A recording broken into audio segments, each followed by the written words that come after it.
What's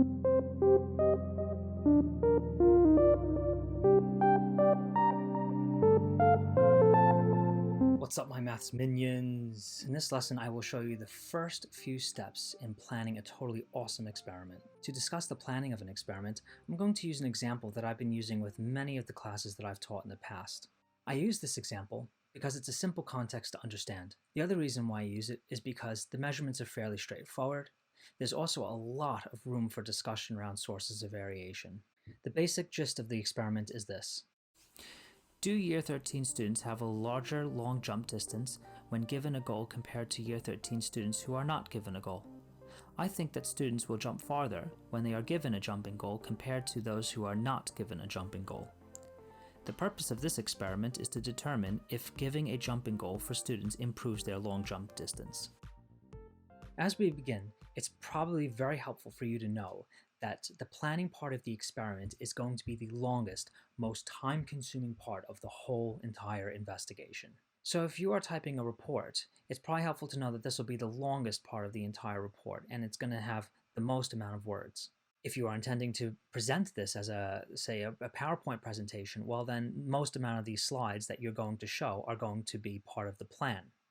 Or let's say you're going to show this as a video, then most of the video time that you're going to spend is going to be on the plan section. But I want it now! When the planning is better, the quality of the data is also better.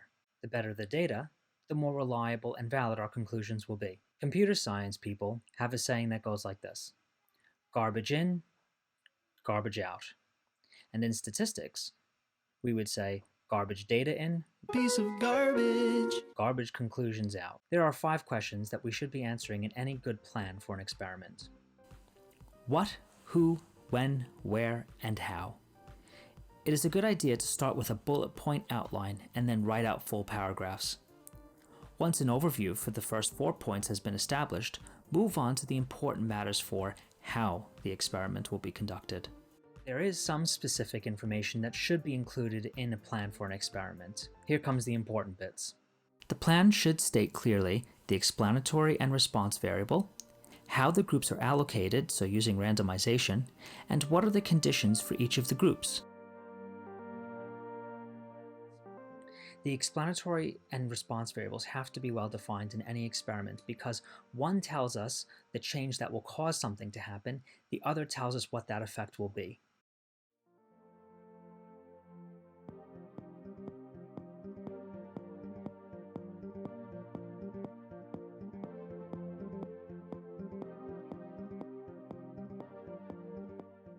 Think about the experiment I'm intending to do. So the explanatory variable is having a jumping goal versus not having a jumping goal. I am also suggesting that having a jumping goal will cause you to jump farther, and so the jump distance responds to that treatment. Okay, so I measure the jumping distance of Year 13 students. What am I changing? And what am I suggesting will respond to that change? What I am suggesting is that giving students a goal will change their jumping distance, and so this would explain the change. In this experiment, the explanatory variable, or treatment, is giving students a long jump goal of 2 meters.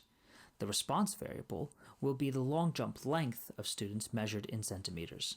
What next? How would I know if they were able to jump farther with a goal than without a goal? The only way that I would know if the jumping distance was improved by having a goal is to know how far Year 13s would typically jump in normal circumstances. So what we do is we measure another, similar group at the same time, but with no treatment. This is referred to as a baseline measurement, or it's referred to as the control group. In order to claim that a treatment had an effect, we have to compare the treatment group measurements to another similar group that performed the same task under normal circumstances. The difference in jumping distances between these two groups will become the basis upon which we decide whether or not our treatment had an effect. So, as we see now, we will have at least 2 groups, a treatment group and a control group. These groups will be made up of unique participants, which basically means that a participant in the control group could not also be a participant in the treatment group, or vice versa. Now, there's a fancy phrase for this, which is that the groups are mutually exclusive. So how do we choose these groups? Do we just let them choose themselves and decide which groups they should be put in, or do we just choose ones that are convenient to us to choose? Consider this scenario. A group is running this experiment, and for convenience, they let students choose their own groups. Can you see a problem with this? Well, we could assume that friend groups generally have similar interests. What if a group of friends in the class played on a sport team together, and they could be labeled as pretty athletic? They are shown here as the green dots. How do you think this group would do on the long jump compared to others? I mean, it isn't really hard to imagine a group of sporty students doing much better on a long jump than other non-athletic students, right? The real problem here is that this group of students brings up the entire average distance jumped by the treatment group. In this case, the difference between the treatment group and the control group has been artificially increased. Let's turn it around and say that this group of athletic students ended up in the control group. It is possible that the entire average jumping distance by the control group would have been increased just by that group of 5. Therefore, in this case, the difference between the two groups would have been diminished. So what exactly are we measuring? Are we measuring whether or not the sporty group did better than the non-sporty group, or are we trying to measure whether or not our treatment, or the goal that we gave them, is having an effect on their jumping distance? The existence of a group like this in our experiment confounds our results, or it confuses what is being tested. This concept is referred to as a confounder, or confounding variable. It's pesky in experiments, and in a well-designed experiment, we need to do everything that we can to prevent this sort of thing from happening.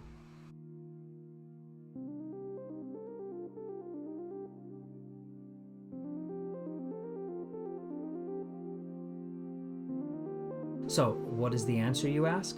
The answer is randomly allocate our participants to each of the groups. This is why these types of experiments are referred to as randomized controlled experiments. One quick way of doing this is to assign each student a number and decide before the experiment that all even number students will go to the treatment group and all odd number students will go to the control group. This reduces the chance that all of those sporty girls would end up in the same group. Look, here they are. What we want is both groups to be as similar in composition as possible. To do this, we need an unbiased method to randomly allocate participants to each group. This is why randomization is so important in experiments. I mean, without this method, it's really difficult for us to be sure that it was the treatment that had an effect, or maybe it was in addition to some other thing that was going on, or maybe it was something entirely different.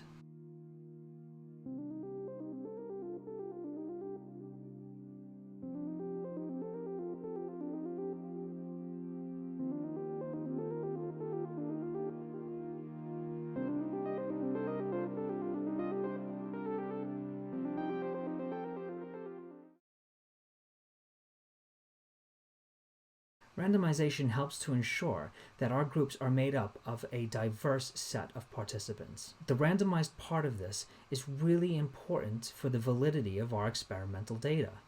Now, I know what you might be asking. Even if we used randomization to choose the groups, is it possible that all of those sporty students could have ended up in the same group anyway? The answer is yes. It is possible, but very unlikely. It's much less likely that that would happen than if we had let them choose their own groups to be in. To illustrate this point, on Google Sheets I designed a simulation and script Nerd alert! to show how improbable this situation is. In this simulation, you can see the sporty girls highlighted in green. Every time I click on the checkbox, the participants are reallocated to the two groups which are labeled on the left side. On the far right side, next to the checkbox, you will see a number changing. That is counting how many times I have reallocated these participants. I will continue this process until I get all sporty girls in the control group or in the treatment group. If there were 5 sporty students in a class of 24, the amount of times they were randomly put into a group together occurred only once in 80 times. 1 out of 80 is about 1.3%. Based on this simulation, with random allocation, there was a little more than a 1 out of 100 chance that those 5 sporty students would have ended up in the same group. The fact is, using randomization, we can be confident that the two groups will be as similar as they can be. It is an absolute must for this to be included in a well-designed experiment. In summary, this video discussed some important design principles for planning an experiment. The next video will be the second part of planning an experiment, where we will discuss blinding, data collection, and controlling sources of variation. As always, thanks for watching, and I hope this helped.